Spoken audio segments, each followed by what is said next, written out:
Усім прывітанне яшчэ раз, з вами зноў Кузьміцер Лукашук. Мы працягваем абмяркоўваць падзеі ў Беларусі і за яе межамі, і мы будзем абмяркоўваць гэта ўсё з даследчыцай медыяў, гендеру і ўлады Ірынай Сідорскай.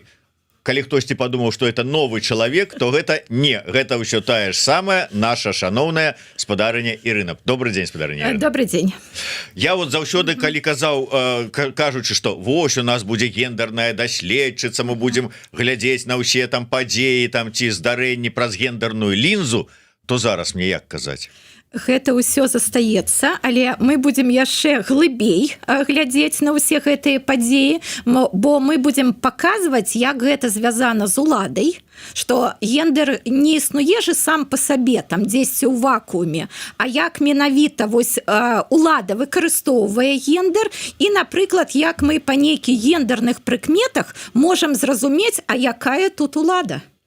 Вось так што калі раней гэта быў такі амаль аматарскі тэлескоп, то зараз гэта будзе прафесійны насаўскі такі вот тэлескоп, праз які мы будзем на ўсё гэта глядзець. Ну і калі мы ўжо замахнуліся на тое, што мы будзем вот ўсё ж такі і на ўладу, на яе дзеянні і на яе ўплыў там ці матывацыю таксама глядзець праз розныя гендерныя нюансы, прызмы, ось адпаліраваныя нашымі эфірамі. Давайте вось з гэтага і пачнем. І пачнем мы з двух такіх, здавалось бы, не вельмі звязаных падзеяў, навінаў ці тое, што здарылася.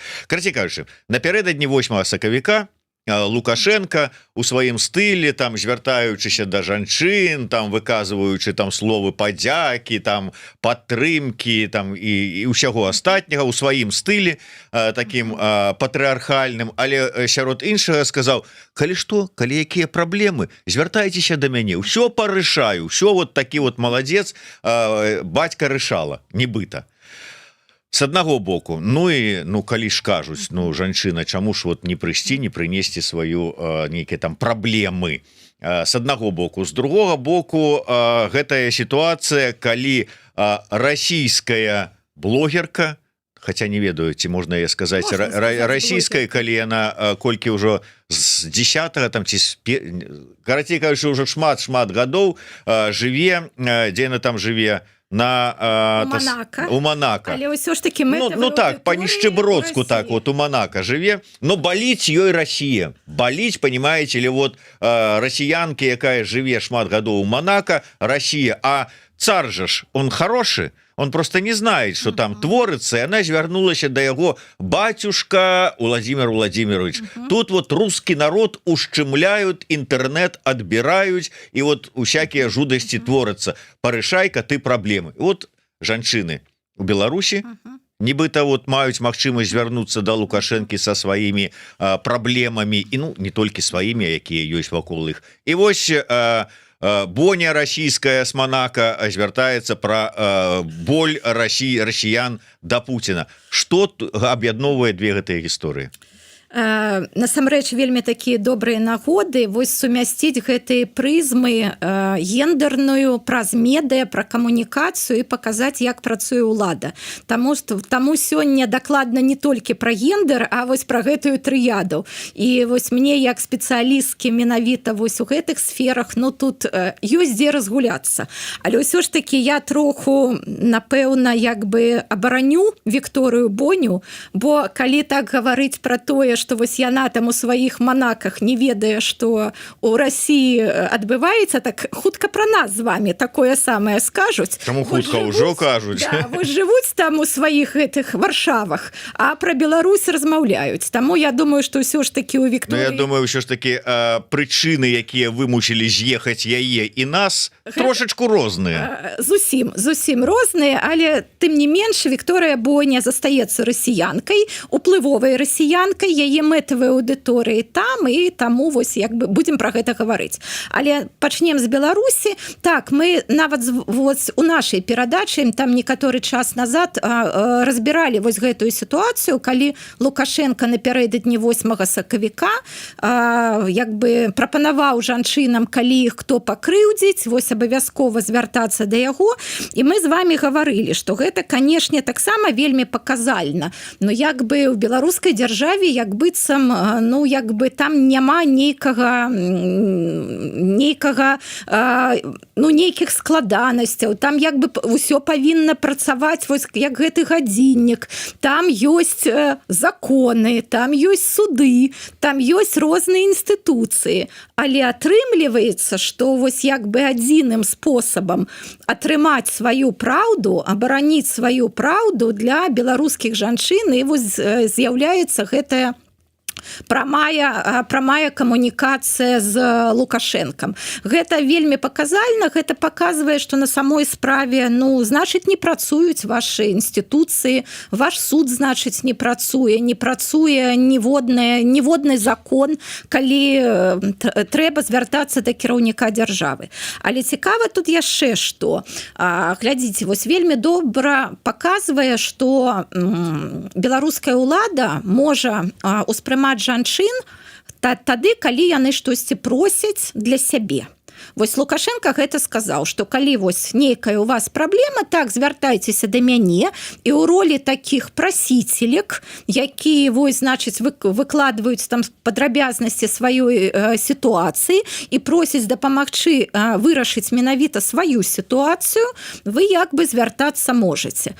Таксама мне вось як гендерныя эксперцы тут вельмі так кідаецца ў вочы, што значыць жанчыны просяць, а мужчына як бы вырашае. Вось такая вельмі аўтарытарная. Глядзіце, ён же не ўсім грамадзянам сказаў, што калі штосьці не так, вы да мяне звяртайцеся. Гэта як бы прывілегія толькі жанчын. Вось як бы прасіце да яго звяртацца. А прывілегія Лукашэнкі гэта значыць вырашаць. І вось тут так як бы, ну, паказальна, як аўтарытарная ўлада падобная на гэтую патрыархальную сям'ю, дзе ёсць бацька, які вось, значыць, галоўны, які там сочыць за парадкам, які апошняя інстанцыя, і ёсць нейкія іншыя, значыць, члены гэтай сям'і, у якіх могуць быць праблемы, могуць быць нейкія паразуменні, і тады яны прыходзяць да бацькі, і бацька вот усё гэта вырашае, усё, значыць, разрульвае. І вось як быццам грамадзяне, гэта вось нейкія дзеці, якія самі не маюць правоў, якія не маюць магчымасцяў, якія не могуць абараняць свае правы ў законным парадку, а вось вымушаны звяртацца да бацькі, каб бацька абараніў. Ну, а бацька ўжо як бы выбірае на свой лад, як бы на свой густ, каго там лічыць правым, каго вінаватым, раздае там нейкія ўзнагароды, раздае нейкія пакаранні. Ну і вось атрымліваецца, што аўтарытарная дзяржава гэта вось такая традыцыйная сям'я, дзе дарослыя людзі пазбаўлены правоў, пазбаўлены магчымасцяў і звяртаюцца да гэтага вярхоўнага кіраўніка, каб, значыць, ён усё вырашыў. Ну вось гэта як бы вельмі паказальна. Але ў чым розніца з Вікторыяй Боняй? Усё ж такі вось я хачу тут паказаць. Глядзіце, у яе не было як бы дазволу на гэту камунікацыю. Пуцін не звяртаўся да грамадзянак Расійскай Федэрацыі напярэдадні 8 сакавіка, каб яны там штосьці яму сказалі. А яна менавіта, як бы гэта была яе ініцыятыва, і яна як бы ўвайшла ў зусім іншае поле. Яна ж не з нейкіх там палітычных структур, нават там, ну не ведаю, не з нейкага, не з грамадскага сектару. Яна з лайфстайла, яна з забаўляльнага жанра, яна з гэтай сферы прыгажосці. Але ў яе аўдыторыя, мне здаецца, ну, не памятаю нават колькі, але вось гэтае яе абращенне зварот з Пуціным паглядзела, мне здаецца, больш за 30 мільёнаў праглядаў было. У яе гэта вялікая армія, яе, значыць, тых, хто яе слухае, хто за ей сочыць. І яна выступила вось без дазволу, выступила ад імя народу, і яна не са сваёй асабістай праблемай прыйшла да Пуціна, а менавіта вось паглядзіце, у нас ва ўсіх такая праблема, што значыць вось вы там, Владимир Владимирович, дзесьці вельмі далёка, паміж вами і намі вось гэты разрыў, народ вас баіцца, там блогеры вас баяцца, а гэта ну як бы парадак, калі значыць расійскі народ баіцца свайго прэзідэнта, паглядзіце, няма іншых каналаў камунікацыі, каб да вас дагрукацца. І вось я такая селебрыці, вось я як бы такая пасярэдніца паміж уладай і расійскім народам, бо інакш вы як бы не чуеце гэты народ. Ну, як бы ваша вось гэтая вертыкаль, якую Пуцін таксама будаваў там колькі гадоў, яна, ну, аказваецца, не працуе. Ніякай, значыць, гэтай зваротнай сувязі няма. Я с вами цалкам згодная, што гэта ў парадыгме цар добрый, баяры дрэнныя. Я цалкам згодная. Да, прыйдуць, як это у класіка, прыйдуць сяляны да парскага маёнтку, стануць на калені і бунтуюць. І ведаюць, што бунтуюць, но ўсё адно стаяць, да? Да, і што батюшка цар нас рассудзіць, і вот так. Але глядзіце, тое, што яна прыходзіць менавіта не як апазіцыянерка, не як там нейкая... Яна ж не крытыкуе Пуціна. Яна наадварот гаворыць, што вось гэта моцны лідар. Мяне ўжо, я калі гэта вось словазлучэнне бачу, моцны лідар, але глядзіце, як вось прадстаўніца, як бы блогерка з там мільённай аўдыторыі, як яна гэта счытвае. Вось, значыць, вы, Владимир Владимирович, моцны лідар, я за вас, я там ні ў якім разе не з нейкімі BBC, медузамі і гэтак далей, я, значыць, вось там ваша паклонніца, але вось ёсць такая праблема. І значыць, гэта такі выбух з боку прапаганды, бо аказваецца, бо калі б яна прыйшла, ну не ведаю, як штосьці апазіцыйныя, яны ведаюць, як з гэтым змагацца. Ну, усе там апазіцыянеры, гэта зразумела, там інаагенты, гэта ворагі народа, гэта здраднікі, гэта там вялікая прамыўка мазгоў на гэты тэмат зроблена. А тут прыходзіць, ну, як бы, ну, любіміца пэўнай часткі расійскага народу, вось гэтымі са сваімі аўдыторыямі, гаворыць ад імя народа, калі яе, як бы, прапаганда не дазваляла і не запрашала гэта сказаць. Ну, вось яны і пачынаюць адразу яе цкаваць, не пабаюся гэтага слова, але, можа, мне здаецца, вы уже хочаце мяне перабіць. Не, нормально.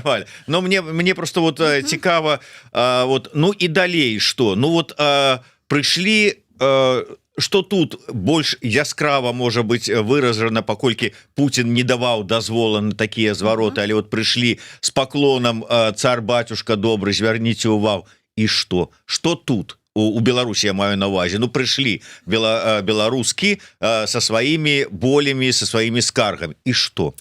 А было же прыкладна тое ж самае. Вось памятаеце, калі была гэтая журналістка Спутніка, якая расказвала пра праблему свайго сына, які там вучыцца ў расійскім ВНУ, і таму, значыць, яму пагражае крымінальная справа за тое, што ён не служыць у беларускім войску. Таксама же, калі яна вось прынесла гэты боль, як бы Александру Рыгоровичу, адразу ж это вызвала, таксама выклікала вельмі такую жорсткую рэакцыю беларускай прапаганды. Там і мукавозчык напісаў калонку, і, зразумела, Азаронак таксама, значыць, пачаў яе крытыкаваць. Але там вось была такая... Па-першае, гэта ж, зразумела, гэта не крытыка ўлады, гэта, напэўна, спаборніцтва ў лаяльнасці да ўлады. Вось прапаганда, яны як бы, ну, прывыклі да чаго, што яны як бы самыя такія верныя памочнікі гэтай улады, яны вось тыя, хто камунікуе з грамадствам, а тут выходзяць нейкія самастойныя жанчыны і штосьці самі пачынаюць камунікаваць, значыць, з лідарам. А як жа тады роля гэтых прапагандыстаў? І тады атрымліваецца, што вось гэтыя жанчыны, я зараз пра Беларусь, якія пасля запрашэння Лукашэнкі сталі гэта гаварыць, яны сталі падвяргацца крытыцы менавіта з боку беларускай прапаганды. І пасля гэтага ўсяго, як бы выступіла Наталья Качанова і што сказала, а што давайце мы ўсё ж такі будзем, напэўна, прымаць нейкія правілы гульні, а то што гэта людзі пачалі там у соцсетках нейкую неаб'ектыўную інфармацыю выказваць. Вось мало таго, што пазбавілі людзей магчымасці на самой справе выказвацца пра свае праблемы ў сродках масавай інфармацыі ў Беларусі, вось зараз хочуць зачысціць ужо да самага як бы канца менавіта сацыяльныя медыа, сацыяльныя сеткі, а калі вось гэтыя простыя людзі пачынаюць на самой справе паднімаць праблемы і паказваць, што гэта праблемы не канкрэтна гэтага чалавека, а што паглядзіце, шмат людзей, у якіх тая самая праблема. Сапраўды, мне проста цікава, якое развіццё далей ва ўсіх гэтых сітуацый будзе.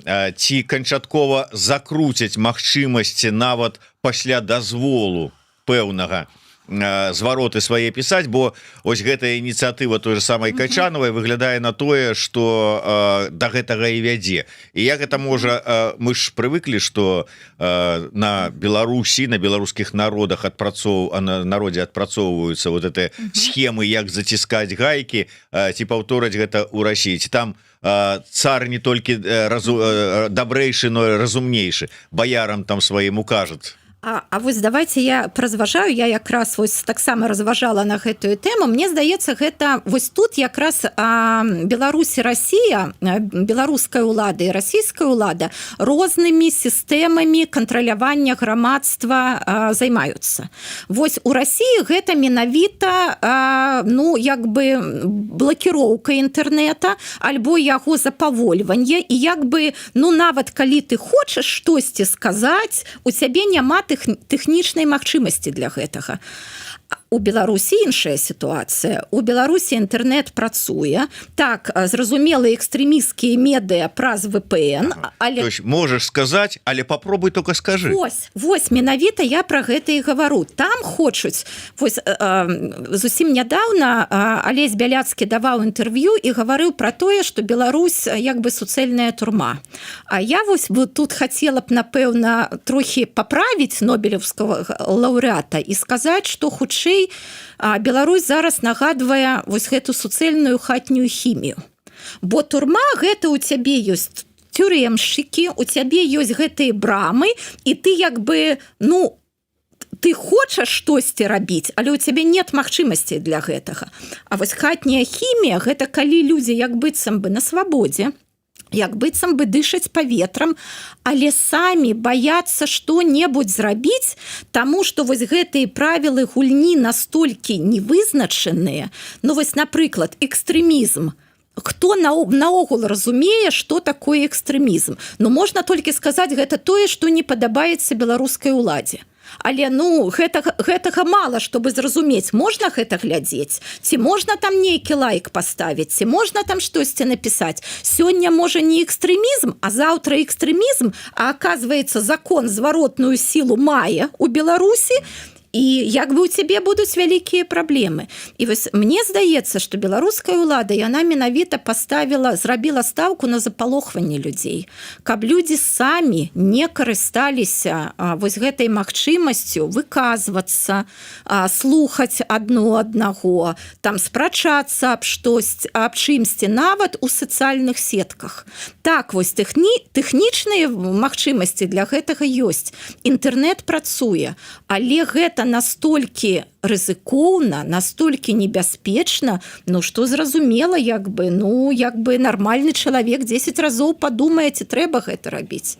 Таму вось гэту розніцу я тут бачу. І калі вось нейкія там расіяне думаюць, што яны паедуць жыць у Беларусь, таму што там ёсць інтэрнэт і там ёсць свабода, ну, вельмі яны памыляюцца. Ну, конечно, ёсць. Яшчэ амерыканцам варта прыехаць і павучыцца дэмакратыі у Лукашэнкі.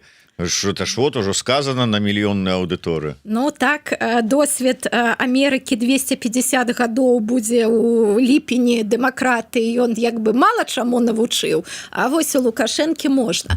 Але я хацела б звярнуцца яшчэ вось на такі, звярнуць увагу на такі момант з гэтай Вікторыі Боней. Гэта вельмі цікава менавіта для нашай праграмы.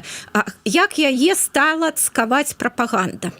Яны ж, ну, зразумела, ніякага аргумента, чаму, значыць, Боня не права, там не было. Там было, што хто ты такая наогул, чтобы ты, значыць, штосьці гаварыла. І вось гэта вельмі цікава. Менавіта яны ж прывыклі да чаго, што палітычнае поле, там ёсць там нейкія палітычныя гульцы і гэтак далей. А тут прыйшла жанчына з вось гэтай сферы лайфстайла, прыгажосці. І вось калі там яна, значыць, забаўляла публіку, то вельмі добра, што ты гэта ўсё рабі. А вось ты тут хочаш уступіць у палітычную камунікацыю. А хто ты наогул такая? Табе ФСБ дазвол дало на гэта? Да, а тое, што ты там грамадзянка Расіі і можаш як усялякая, ну, як усялякі грамадзянін, як усялякая грамадзянка, ну, як бы задаваць пытанні, патрабаваць адказу. Гэта няма, але паглядзіце, яны ж пачалі яе цкаваць менавіта праз сексуалізаваныя абразы. І вось тут таксама цікава, калі б, напрыклад, гэта быў бы мужчына на яе месцы. Ну, яго б, напэўна, назвалі, ну, напэўна, здраднікам, напэўна, нават дурнем, ідыётам, альбо там ворагам народа, альбо яшчэ кімсьці. А яе сталі называць, ну, я не буду пералічваць гэтыя словы, скажу толькі словы экскортніца, там было самае мяккае слово. І вось таксама гэта вельмі бачна, як аўтарытарная ўлада размаўляе з жанчынамі. Яна ніякіх як бы контраргументаў не дае, яна гаворыць, ты жанчына, таму нават не тое, што ты там не разумееш у вялікай палітыцы і гэтак далей, а ты наогул паглядзі на сваю маральную рэпутацыю. Хто ты наогул такая? Вось ты, значыць, такая жанчына нізкай сацыяльнай адказнасці.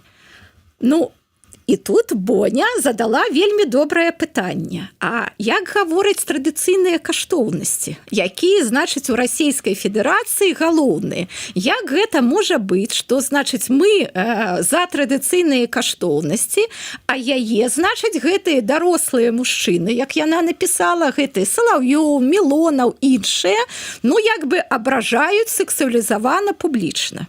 І вось тут таксама вельмі цікава паглядзець, для чаго ў аўтарытарнай дзяржаве гэтыя традыцыйныя каштоўнасці.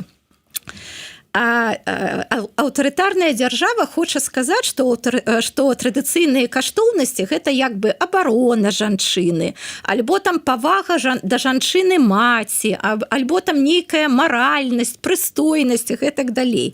Ну і вось мы бачым, на самой справе традыцыйныя каштоўнасці гэта такі інструмент кантраляваць жанчын, гэта інструмент іерархіі, паказваць жанчынам іх месца, вось зводзіць іх да цела, да іх там нейкай маральнай рэпутацыі, ну і гаварыць, што цябе ў гэтую камунікацыю ніхто як бы не запрашаў, ну і сядзі ціха, а то мы раскажам, якая ў цябе нізкая вось гэтая сацыяльная адказнасць.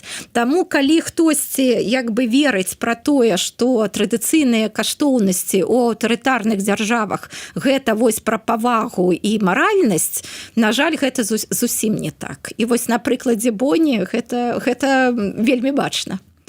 Вы вось написали у сябе гісторыя Боні добра показала разрыв паміж рыторыкай про абарону жанчын і рэальнай мовай прыніжэння.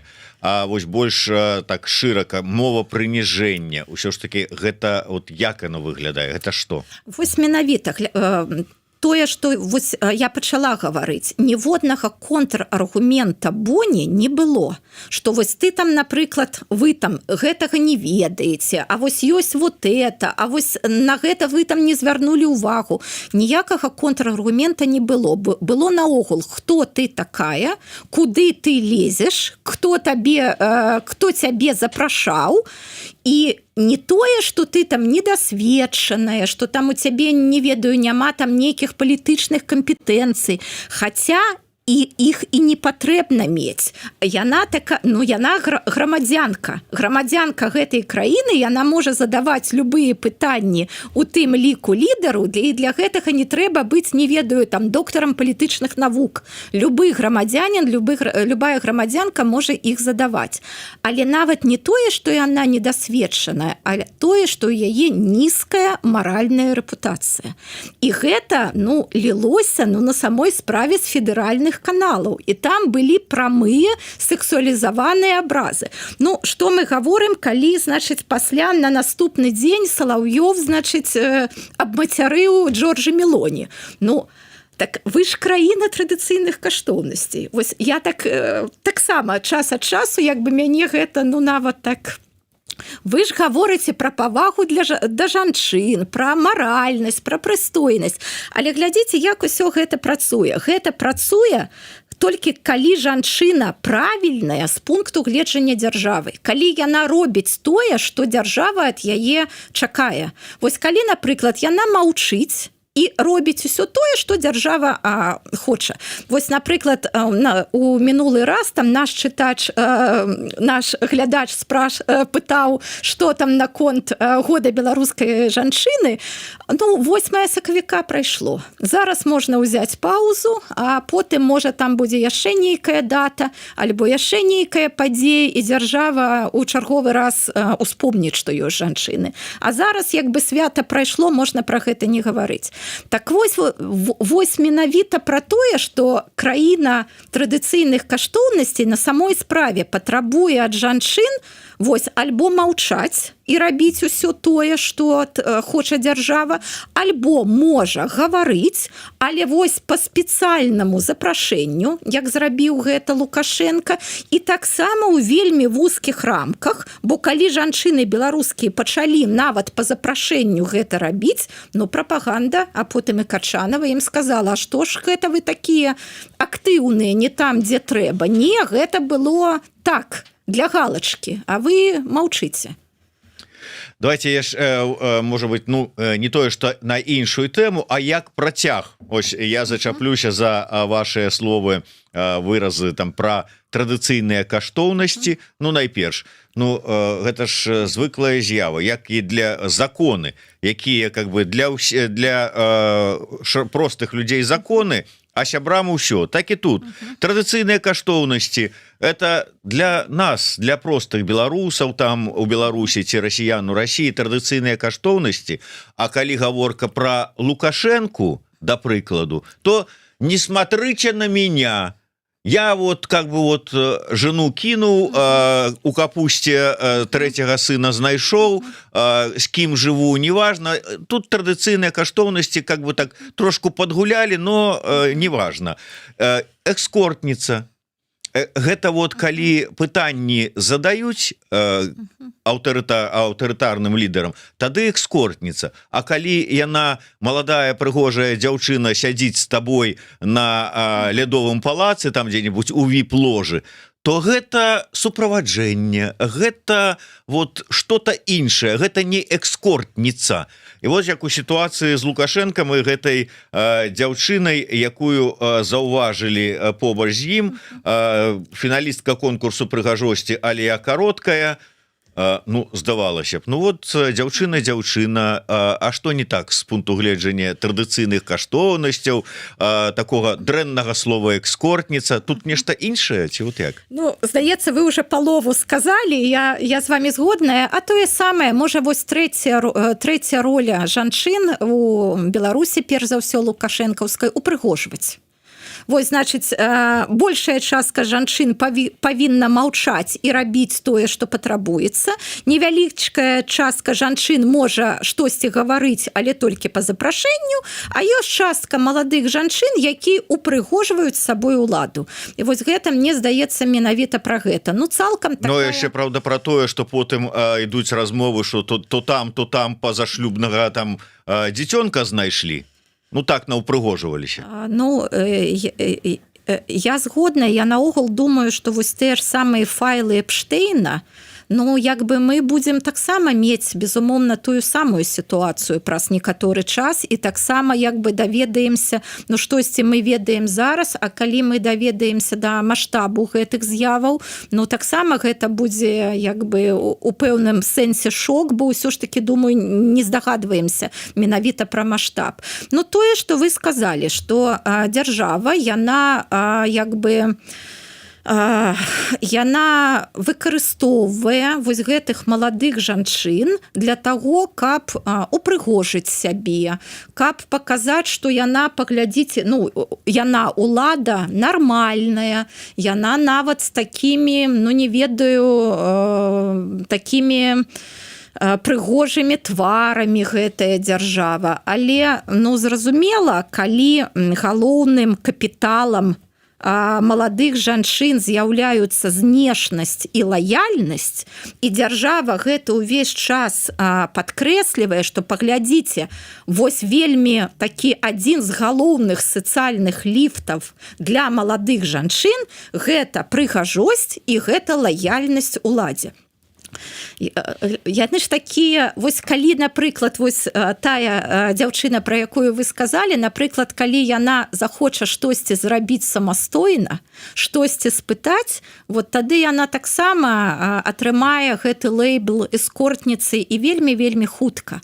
Але пакуль яна робіць тое, што улада ад яе чакае, і вось дысцыплінавана сваю ролю выконвае, ну тады яна як бы вось значыць, наверсе, іншым маладым жанчынам паказваюць, што ну якая там адукацыя, які універсітэт, які там веды, кампетэнцыі, не ведаю, навука, прадпрымальніцтва, мастацтва. Вось паглядзі, які, значыць, галоўны сацыяльны ліфт, але вось знешнасць і яшчэ раз, гэта лаяльнасць. Гэта такая, ну, абсалютная лаяльнасць. Трэба выконваць, трэба усміхацца, трэба ні ў якім разе не задаваць ніякіх пытанняў, тым больш там нічога не крытыкаваць нават у рамках дазволенага. Ну, а вось быць такой прыладай аўтарытарнай улады. Ну і как бы вот вы слушны такі тэрмін выкарысталі пра сацыяльныя ліфты. Вот ты паўпрыгожвала у віп-ложы на якіх-небудзь там мерапрыемствах, пазбірала кавуны на полі у аблігаючых там ласінах, памаўчала, калі там штосьці ведаеш і маеш што сказаць, але прамаўчала, а потым сама ты атрымала пасаду якой-небудзь там у амбасадзе Беларусі ў Расіі, бацькі твае раптоўна бізнес у іх расквітнеў.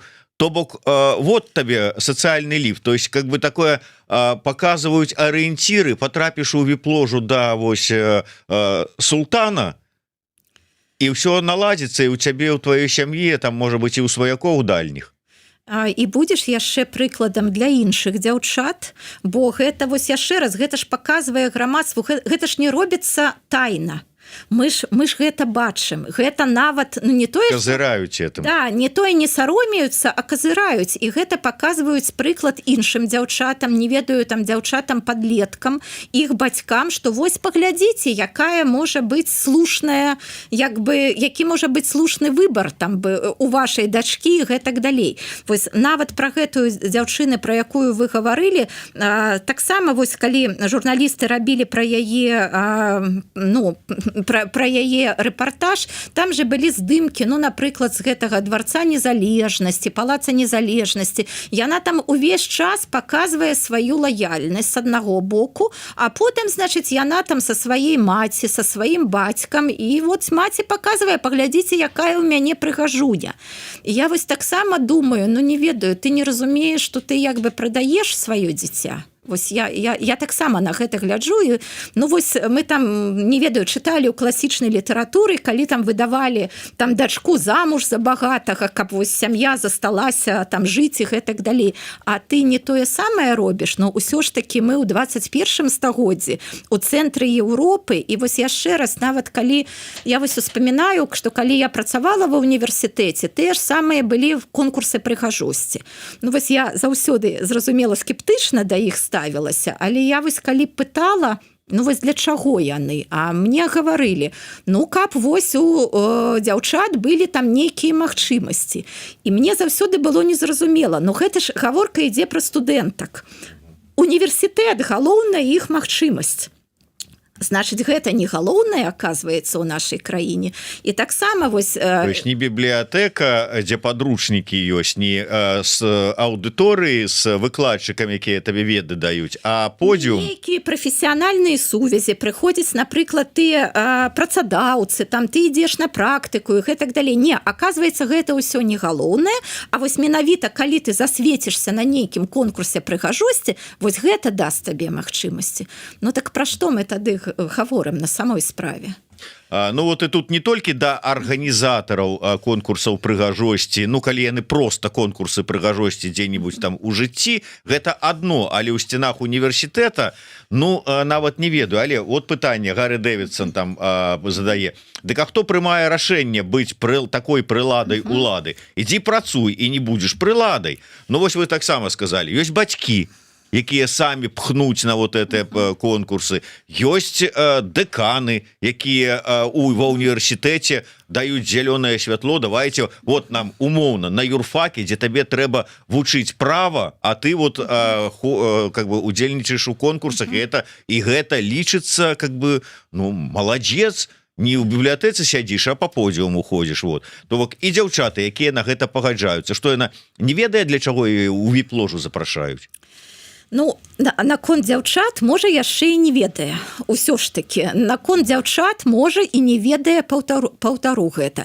Я лічу, я разумею, як бы, пытанне нашага гледача, і я таксама лічу, што у кожнага і кожнай ёсць свая персанальная адказнасць за сваё жыццё. І мы самі, як бы, робім выбар, ну, згодна, які мы лічым правільным. Але ўсё ж такі, я перш за ўсё крытыкую не гэтых дзяўчат, а крытыкую менавіта сістэму, якая робіць конкурс прыгажосці аднім з галоўных сацыяльных ліфтаў. Вось мой як бы пафас і, напэўна, мой аналіз, моя крытыка ўсё ж такі не супраць гэтых дзяўчат. Бо, ну, яны лічаць так, што, ну, вось у мяне ёсць магчымасць неяк упісацца ў гэтую сістэму. Ну, значыць, я упішуся такім чынам. Што там будзе далей, я не ведаю.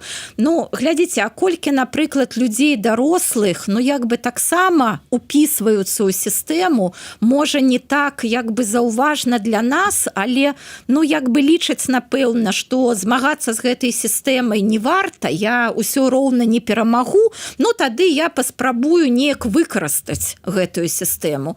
І вось гэта дзяўчына думае, ну, зараз вось я маладая, прыгожая, вось там, не ведаю, рост у мяне такі добры для гэтага, там формы і гэтак далей. Ну вось трэба, як бы, трэба не чакаць, трэба скарыстацца з гэтымі магчымасцямі, а што там будзе далей, ну як бы гэта ніхто не ведае.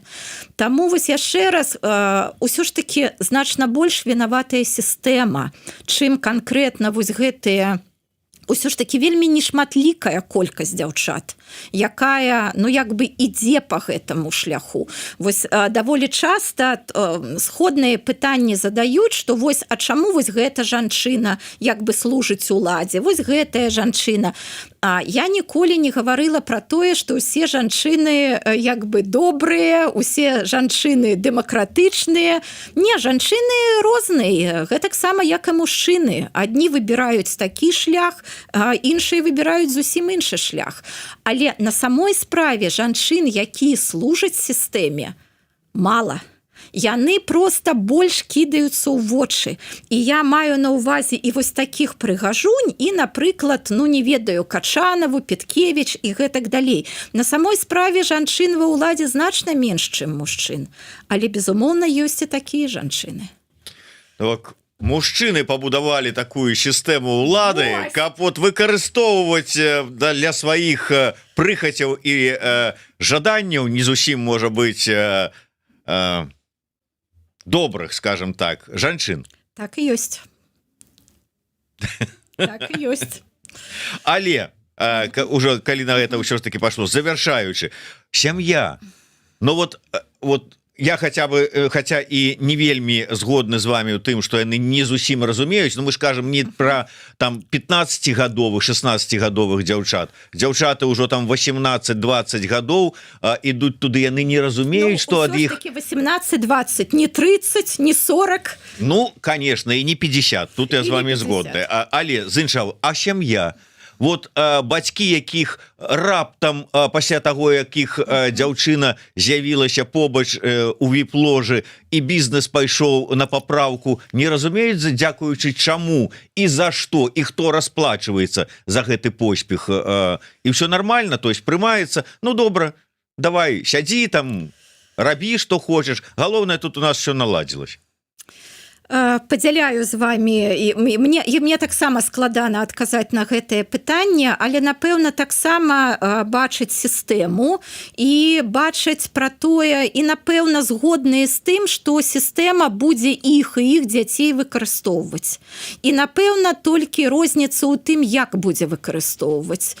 Ну і думаю, што мяркую такім чынам, што яны лічаць гэты спосаб выкарыстання для сябе прымальны, бо ён прынясе шмат дывідэнтаў. А іншы, напрыклад, спосаб выкарыстання сістэмай цябе і тваіх дзяцей, ну, ён будзе там менш для цябе пасаваць. Ну да, вот засталося разобрацца, што з гэтым рабіць, як это выправіць гэта ўсё, калі, бачыце, спрадвеку то аддам забагата, каб сям'я добра жыла, то вот і тут вот. Тыя самыя традыцыйныя каштоўнасці, згодна з якімі мы, чамусьці мы, супер сучаснае грамадства хочам жыць. Ну, ці нас хочуць прымусіць так жыць. Дзякуй вялікі. Ну что ж, даследчыца медыяў, гендеру і ўлады Ірына Сідорская была ў нас у студыі з чарговым сваім вельмі глыбокім аналізам усіх вось гэтых гендерна-уладна-медыяльных тэмаў. Дзякуй вялікі, спадарыня Ірына, да сустрэчы, жыве Беларусь.